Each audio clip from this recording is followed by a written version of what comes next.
Hello friends, welcome to Gomathi's Kitchen. இன்றைக்கி நம்ம பார்க்க போகிற ரெசிபி பார்த்திங்க அப்படின்னா நல்ல ஒரு சூப்பரான டேஸ்ட்டில் புளி சாதம், அதே மாதிரி அந்த புளி சாதத்துக்கு தேவையான புளித்தொக்கு செய்ய போகிறோம். இந்த புளித்தொக்கு பார்த்திங்க அப்படின்னா குறைஞ்சது நீங்கள் ஒரு 3லேருந்து 4 மாதம் ஃப்ரிட்ஜில் ஸ்டோர் பண்ணி வச்சுக்கலாம். தேவைப்படுறப்பெல்லாம் டிஃபன் பாக்ஸுக்கோ இல்லை நீங்கள் ட்ராவலுக்கோ இல்லை பிரசாதத்துக்கு வேணுமா கூட நீங்கள் இந்த மாதிரி செஞ்சுக்கலாம். கோமதிஸ் கிச்சனை சப்ஸ்கிரைப் பண்ணாதவங்க சப்ஸ்கிரைப் பட்டனை ப்ரெஸ் பண்ணிக்கோங்க. உடனுக்குடனே அப்டேட் வேணும் அப்படின்னா பக்கத்தில் இருக்க பெல் பட்டனில் ஆல்ங்கிற ஆப்ஷனை மறக்காமல் ப்ரெஸ் பண்ணி வச்சுக்கோங்க. இப்போ இந்த புளி காய்ச்சல் பண்ணுறதுக்குன்னு பார்த்தீங்கன்னா புளி ஏற்கனவே கரைச்சி 2-3 தடவை தண்ணி ஊற்றி கரைச்சி வடிகட்டி எடுத்து வச்சுருக்கிறேன். இதோட அளவு என்னங்கிறத பார்த்துடலாம். இன்றைக்கி செய்ய போகிற புளி தொக்குக்கு நான் எடுத்துருக்கிறதுன்னு பார்த்தீங்கன்னா 300 கிராம் அளவுக்கு புளி எடுத்துருக்கிறேன். நல்ல பழைய புளியாக பார்த்து எடுத்துக்கோங்க. அப்போ தான் புளியோதரையோ புளி தொக்குக்கு ரொம்ப நல்லாயிருக்கும். அது கரைச்ச தண்ணியோட அளவுன்னு பார்த்திங்கன்னா ஒரு 8லேருந்து 9 கப் அளவுக்கு இந்த அளவுக்கு கரைச்சி வச்சுருக்கிறேன். ரொம்ப தண்ணியாகவும் கரைக்கக்கூடாது, ரொம்ப கெட்டியாகவும் கரைக்கக்கூடாது. இந்த அளவுக்கு குழகுழப்பாக எடுத்து வச்சுக்கோங்க. இப்போ இந்த புளியோதரை பண்ணுறதுக்கு இதுக்கு ஒரு பொடி நம்ம ரெடி பண்ணணும். அதுக்கு முதல்ல வறுத்துக்க போகிறோம். அதனால் இப்போ ஒரு சட்டியில் பார்த்திங்கன்னா 1.5 டீஸ்பூன் அளவுக்கு எண்ணெய் சேர்த்துருக்குறேன். எண்ணெய் நல்லா காஞ்சதுக்கு அப்புறமா இதில் 1/4 கப் அளவுக்கு வெந்தயம். இன்றைக்கி நம்ம நிறைய புளித்தொக்கு செய்கிறேங்கிறதுனால நல்லா தலை தட்டின மாதிரி 1/4 கப் அளவுக்கு வெந்தயம் எடுத்துருக்கிறேன். அதாவது டேபிள் ஸ்பூனில் ஒரு 2லேருந்து 2.5 டேபிள் ஸ்பூன் எடுத்துக்கோங்க, சரியாக இருக்கும். இப்போ இந்த வெந்தயம் பார்த்திங்க அப்படின்னா மிதமான தீயிலே நல்லா பொன்னிறமாக செவந்து வர மாதிரி வறுத்துக்கணும். அப்போ தான் நல்ல மணமாக இருக்கும்.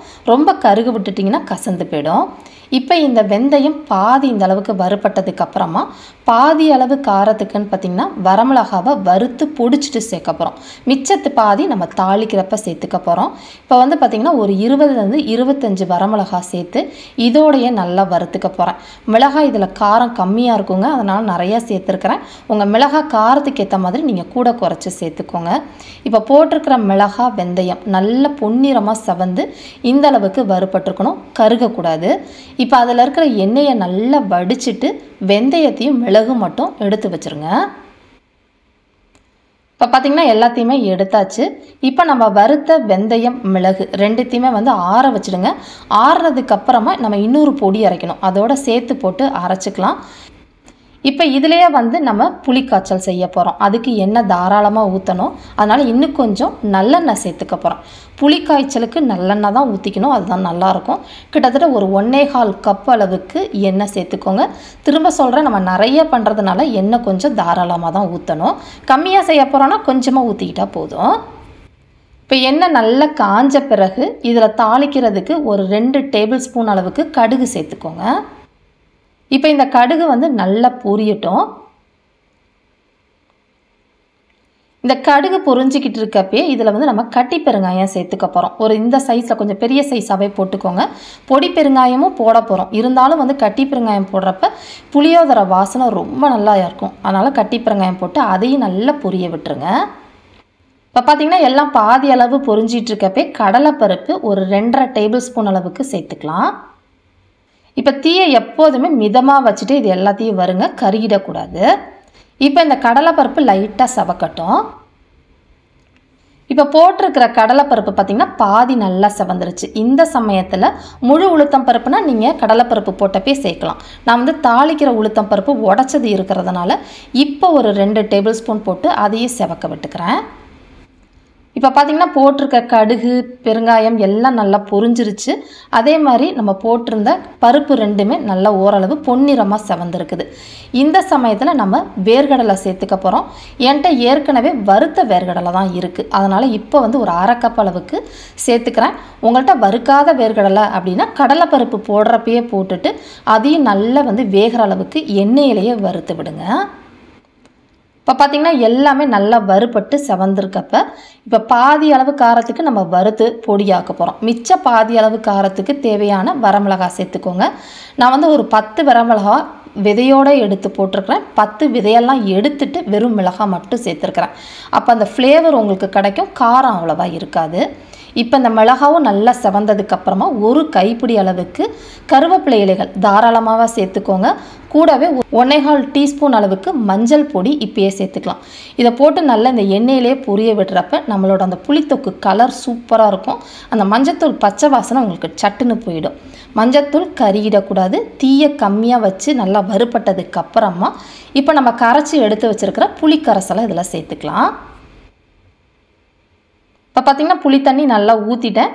தண்ணி வந்து ரொம்ப கரைச்சி வச்சுக்கிட்டிங்க அப்படின்னா கொதித்து சுண்டி வரதுக்கு ரொம்ப நேரம் ஆகும். ரொம்ப திக்காக கரைச்சிட்டிங்கன்னா புளியோட பச்சை வாசனை போகாது. அதனால தான் வந்து உங்கள்கிட்ட குழகுழாப்பாக கரைச்சி வச்சுக்க சொன்னேன். இப்போ இதில் 2 டேபிள் ஸ்பூன் அளவுக்கு வெல்லத்தை பொடிச்சது சேர்த்துக்கணும். கட்டாயமாக புளி காய்ச்சல் செய்கிறப்ப புளியோதரைக்கு வெல்லம் போடுறப்ப தான் அந்த சுவை உங்களுக்கு தூக்கி கொடுக்கும். அப்படின்னா புளிப்பும் காரமும் அதிகமாக தெரியும். இதிலேயே தேவையான அளவு உப்பு, ஒரு 2 டேபிள் ஸ்பூன் அளவுக்கு கல் உப்பு போட்டிருக்கிறேன். இதுவே நீங்கள் டேபிள் சால்ட் அப்படின்னா ஒரு 1லேருந்து 1.25 டேபிள் ஸ்பூன் அளவுக்கு மட்டும் சேர்த்துக்கோங்க. அதிகம் போட்டுற வேண்டாம். அடுத்ததாக இதில் சேர்க்க போகிறதுன்னு பார்த்திங்கன்னா பெருங்காய பொடி ஒரு 1லேருந்து 1.25 டீஸ்பூன் அளவுக்கு இப்போ சேர்த்துக்கோங்க. பொரியிறப்பே வந்து சேர்க்க வேண்டாம். இப்போ இது எல்லாத்தையுமே நல்லா கலந்து கொடுத்துடலாம். இப்போ இந்த புளிக்காய்ச்சல் நல்லா கரைஞ்சதுக்கு அப்புறமா இது நல்லா கொதித்து பச்சை வாசனைலாம் போய் எண்ணெய் பிரிஞ்சு வரணும். அதிக தீயில் வந்து இந்த புளிக்காய்ச்சல் ரெடி பண்ணாதீங்க. ஒரு மீடியம் ஃப்ளேம்லேயே வச்சு திறந்தே வச்சு தான் வேக விடணும். கொதிக்க அப்போ மூடி வச்சிங்கன்னா ஆவிப்பட்டு வீணாக போயிடும். இப்போ இது கொதிச்சுக்கிட்டு இருக்கப்பயே பார்த்திங்கன்னா இதுக்கு நம்ம ஸ்பெஷலாக ஒரு பொடி அரைக்கணும். அதுக்கு வந்து ஒரு பேனை சூடு பண்ணிக்கலாம். இப்போ பேன் நல்லா காஞ்சதுக்கு அப்புறமா இதில் முழு மல்லி முதல்ல வந்து ஒரு 1/4 கப்பு சேர்த்துக்கிறேன். கூடவே பார்த்திங்கன்னா 1 டேபிள் ஸ்பூன் அளவுக்கு எக்ஸ்ட்ரா மல்லி. சப்போஸ் உங்கள்கிட்ட 1/3 கப் இருந்துச்சுன்னா அதில் தலை தட்டி 1 கப்பு மல்லி சேர்த்துக்கிட்டிங்கன்னா கரெக்டாக இருக்கும். இப்போ இது வறுத்துட்ருக்கப்பே 1/4 கப் அளவுக்கு எள்ளு, கருப்பு எள்ளு இல்லை வெள்ளை எள்ளு நீங்கள் எது வேணால் சேர்த்துக்கலாம். இதை வந்து நல்லா சுத்தப்படுத்திட்டு சேர்த்துக்கோங்க. இது வறுபட்டுருக்கப்பே ஒரு 3/4 டீஸ்பூன் அளவுக்கு மிளகு சேர்த்துக்கணும். மிளகு அதிகமாக போட வேண்டாம், கம்மியாக போட்டால் போதும். இப்போ மல்லி நல்லா செவக்கணும், எள்ளு நல்லா பொரியணும். மிதமான தீயிலே கைவிடாமல் நல்லா வறுத்து விடுங்க. இப்போ பொரியிறது உங்களுக்கு தெரியும்னு நினைக்கிறேன். இப்போ பார்த்திங்கன்னா மல்லி நல்லா செவந்துருச்சு. அதே மாதிரி போட்டிருக்க எள்ளும் பொரிஞ்சு இந்த அளவுக்கு செவத்துருக்கணும், கருகிடக்கூடாது. இந்த சமயத்தில் இதை எடுத்து ஒரு தட்டுக்கு மாற்றி வச்சுக்கலாம். இப்போ வறுத்த சாமான்களை ஆற வச்சுடுங்க. ஏற்கனவே வறுத்தது இது எல்லாத்தையுமே நம்ம வந்து பொடிச்சுக்கலாம். இப்போ முதல்ல பொடிக்க போகிறதுன்னு பார்த்திங்கன்னா ஃபஸ்ட்டு நம்ம வறுத்தோம் இல்லையா மிளகாவும் வெந்தயமும், அதை வந்து நம்ம பொடிச்சுக்க போகிறோம். அதுக்குனால ஒரு பெரிய மிக்ஸி ஜார் எடுத்துகிட்டு இதை சேர்த்துக்கோங்க. இப்போ இதை வந்து பார்த்திங்கன்னா நல்லா கலந்து விட்டு நல்லா எவ்வளோ தூரம் நைஸாக பொடிக்க முடியும் அந்த அளவுக்கு பொடிச்சுக்கோங்க. கொரப்பாக பொடிக்கக்கூடாது. இப்போ பார்த்திங்கன்னா நம்ம மிக்சியில் போட்டு அரைச்சனால ரொம்ப நைஸாக வந்து அரைக்க முடியாது. ஓரளவு பொடிச்சு எடுத்துகிட்டு வந்துட்டேன். இதோட டெக்ஸ்சர் பாருங்கள், இந்த அளவுக்கு பொடிச்சா போதுமான அளவு. இப்போ அடுத்ததாக வந்து பார்த்திங்க அப்படின்னா மிச்சம் வறுத்து வச்சோம் இல்லையா மல்லி எள்ளு மிளகு, அதை வந்து ஒரு சின்ன மிக்ஸி ஜாருக்கு போட்டுக்கோங்க. இப்போ இதையும் வந்து நல்லா நைஸாக பொடிச்சு எடுத்துகிட்டு வந்துடலாம். இப்போ பார்த்திங்கன்னா இதையுமே நல்லா தள்ளி விட்டு பொடிச்சிங்க அப்படின்னா நல்லா இந்த அளவுக்கு பொடிச்சு வந்திருக்கும். இது போடுறப்ப நல்ல மணமாக இருக்கும் உங்களோட புளியோதரை. இப்போ 2 பொடியும் பார்த்திங்கன்னா புளிக்காய்ச்சலுக்கு ரெடி ஆகிடுச்சு. எப்போ சேர்க்கணும் அப்படிங்கிறத போடுறப்ப உங்களுக்கு நான் சொல்கிறேன். இப்போ பார்த்திங்கன்னா நம்ம எல்லாம் பொடியெல்லாம் வறுத்து அரைச்சிட்டு வரதுக்குள்ளேயே இங்கே வந்து நம்ம புளிக்காய்ச்சல் எண்ணெயெல்லாம் நல்லா பிரிஞ்சு ஒரு 3/4 வாசி வத்தி வந்துருச்சு பாருங்கள். அந்த புளியோட பச்சை வாசனைலாம் நல்லா போயிருக்கணும். ஊற்றிருக்கிற எண்ணெயும் கசிய ஆரம்பிக்கணும். இந்த அளவுக்கு வத்தி வந்ததுக்கப்புறமா நம்ம காரத்துக்கு அரைச்சி வச்சோம் பார்த்திங்களா மிளகாய், அதே மாதிரி வெந்தயம், அந்த பொடியை சேர்த்துக்கணும். இந்த பொடி முன்னாடியே போட்டிங்கன்னா அந்த வெந்தயம் நம்ம வந்து கொதிக்க கசப்புத்தன்மை அதிகமாகிடும். அதனால தான் நல்லா கொதித்ததுக்கப்புறமா இப்போ போட்டு கலந்துக்கலாம். இது போட்டதுக்கப்புறம் பார்த்திங்கன்னா நம்ம கலந்து கொதிக்க வைக்கிறப்ப கொஞ்சம் சடன்னு நமக்கு பபிள் வந்து வெளியில் தெளிக்க தான் ஆரம்பிக்கும். இதனால் மூடி வச்சு வேக வைக்காதீங்க. அப்போ வந்து வேர்வை விட்டு நம்மளோட புளிக்காய்ச்சல் சீக்கிரமாக வீணாக போயிடும். கொஞ்சம் சிம்லேயே வச்சு இன்னொரு 5 நிமிஷத்துக்கு மட்டும் கொதிக்க வைக்கலாம். ரொம்ப நேரம் கொதிக்க வைக்க வேண்டாம். இப்போ பார்த்திங்கன்னா ஒரு 5 நிமிஷம் தான் நல்லா கொதிக்க வச்சுருந்தேன்.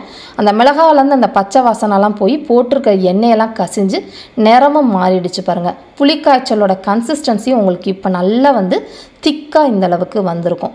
இப்போ இந்த சமயத்தில் அதாவது கடைசியாக அடுப்பை ஆஃப் பண்ண போகிறதுக்கு முன்னாடி இதில் வந்து இன்னொரு ஒரு 1/2 கப் அளவுக்கு ஃப்ரெஷ்ஷாக நல்லெண்ணெய் சேர்த்துக்கோங்க. இப்போ ஊற்றுறப்ப நல்ல வாசனையாக இருக்கும். காய்ச்சலாம் வேண்டாம், பச்சை நல்லெண்ணெயை சேர்த்துக்கோங்க. அடுத்ததாக வந்து நம்ம இப்போ பொடிச்சு வச்சுருந்தோம் பார்த்தீங்களா, மல்லி, எள்ளு, மிளகு, அந்த பொடியையும் முழுசாகவே சேர்த்துக்கலாம், கரெக்டாக இருக்கும். இப்போ இந்த பொடியை போட்டுட்டு சிம்மில் வச்சு முதல்ல கலந்து கொடுத்துடலாம். இப்போ பார்த்தீங்கன்னா இது கலந்துற வரைக்கும் தான் அடுப்பில் சிம்மில் வச்சுருந்தேன். இப்போ வந்து அடுப்பை ஆஃப் பண்ணிட்டேங்க. இது கொஞ்சம் நேரம் ஒரு 10-15 நிமிஷம் அப்படியே இருக்கட்டும். அதுக்கப்புறமா நம்ம எப்படி இருக்குங்கிறத பார்க்கலாம். இப்போ பார்த்தீங்கன்னா ஒரு 15 நிமிஷம் அப்படியே சட்டியை எடுத்து கீழே அடுப்புலேருந்து வச்சுட்டேன். அந்த போட்டிருக்கிற எண்ணெயெல்லாம் கசிஞ்சு அந்த புளிக்காய்ச்சல் கன்சிஸ்டன்சியும் கலரும் பாருங்கள் செம்ம பர்ஃபெக்டாக இருக்கும். அதுவும் நம்ம இருப்பு சட்டியில் செய்கிறப்ப அந்த வாசனையும் கலரும் உங்களுக்கு செம்மையாக இருக்கும். இருப்பு சட்டியில் செய்கிறத ஒரே ஒரு இது என்னன்னு பார்த்தீங்கன்னா, நம்ம காய்ச்சினதுக்கு அப்புறமா அப்படியே அந்த சட்டியில் வச்சிங்கன்னா அந்த இரும்பு வாடை அடிக்க ஆரம்பிச்சிடும். அதனால் இதை நம்ம உடனே வந்து வேறு பாத்திரத்துக்கு மாற்றிடலாம். இப்போ பார்த்தீங்கன்னா மாற்றியாச்சு. இது நல்லா ஆறுனதுக்கு அப்புறமா கண்ணாடி பாட்டிலையோ இல்லை பீங்கான் டப்பாலையோ போட்டு ஃப்ரிட்ஜில் நீங்கள் ஒரு 6 மாதம் வரைக்கும் ஸ்டோர் பண்ணிக்கலாம். கெட்டே போகாது. தேவையான அளவு மட்டும் எடுத்து நம்ம யூஸ் பண்ணிக்கலாம். இப்போ நான் இன்றைக்கி வந்து பார்த்திங்க அப்படின்னா கொஞ்சமாக சாதத்தில் எப்படி கலக்கணுங்கிறத சொல்கிறேன். ஏற்கனவே சாதத்தில் கொஞ்சமாக உப்பு போட்டு தான் நான் வேக வச்சுருக்கிறேன். அது நல்லா ஆறி உதிரியாக இருக்கிறப்ப இதில் ஒரு தாளிப்பு நல்லெண்ணெயில் கடுகு, உளுத்தம்பருப்பு, கடலைப்பருப்பு, கடலை எல்லாம் நல்லா பொரிஞ்சதுக்கப்புறமா வரமிளகா, மஞ்சத்தூள் போட்டு நல்லா அதையும் பொரிஞ்சதுக்கப்புறமா இதுலேயே கருவேப்பிலை இலைகள் நல்லா தாராளமாக போட்டு பொரிய விட்டு இதை சேர்த்துக்கோங்க. ஒரு தடவையும் நீங்கள் புளி சாதம் கிளறப்ப இந்த மாதிரி ஒரு ஸ்பெஷலாக ஒரு தாளிப்பு கொடுத்து நீங்கள் கிளறினீங்க அப்படின்னா செம்ம டேஸ்ட்டாக இருக்குங்க. முதல்ல இதை வந்து கலந்து விட்டுக்கலாம். நான் இதில் சாதத்திலே உப்பு போட்டிருக்கறனால உப்பு போடலை. நம்ம போட்டிருக்க உப்பு புளிக்காய்ச்சலுக்கு மட்டும்தான் சரியாக இருக்கும். அதனால் இதை தேவைப்பட்டால் நீங்கள் சேர்த்துக்கோங்க. இப்போ இதில் தேவையான அளவு புளிக்காய்ச்சலை போட்டு நல்லா வந்து கலந்து கொடுத்துடலாம். இப்போ பார்த்தீங்கன்னா நல்லா கலந்துட்டேன். கலர் உங்களுக்கு பார்க்குறப்பே தெரியும்னு நினைக்கிறேன். புளி சாதம் கலந்த உடனே சாப்பிட்றத விட 1 மணி நேரம் கழித்து சாப்பிட்டீங்க அப்படின்னா செம்ம டேஸ்ட்டாக இருக்குங்க. இந்த புளி சாதத்தோட நீங்கள் எல்லா வகையான வறுவல், பொரியல், சிப்ஸோடு வச்சு சாப்பிட்டோம் அப்படின்னா செம்ம டேஸ்ட்டாக இருக்கும். ட்ரை பண்ணி பாருங்கள்.